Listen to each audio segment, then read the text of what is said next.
గోమహత్యము. 1 గోవు పాదము పితృదేవతలు. 2 పిక్కలు పిడుగంటలు.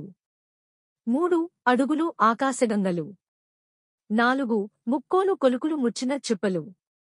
5 కర్రి కర్రేమగ. 6 పొదుగు పుండరీకాక్ష. 7 సన్ను కట్టు సప్తసాగరాలు. 8 గోవుమయం శ్రీలక్ష్మి. 9 పాలు పంచామృతాలు.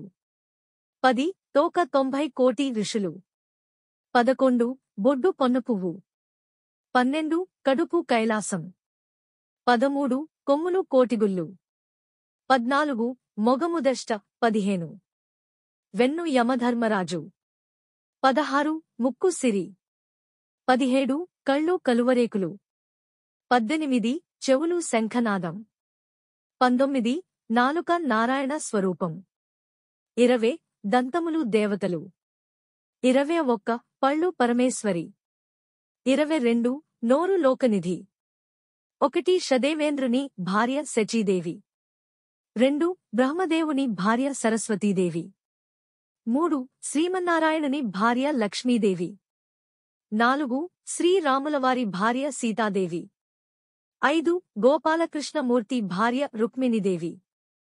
6 ఈశ్వరుని భార్య పార్వతీదేవి. 7 వశిష్ఠులవారి భార్య అరుంధతీదేవి.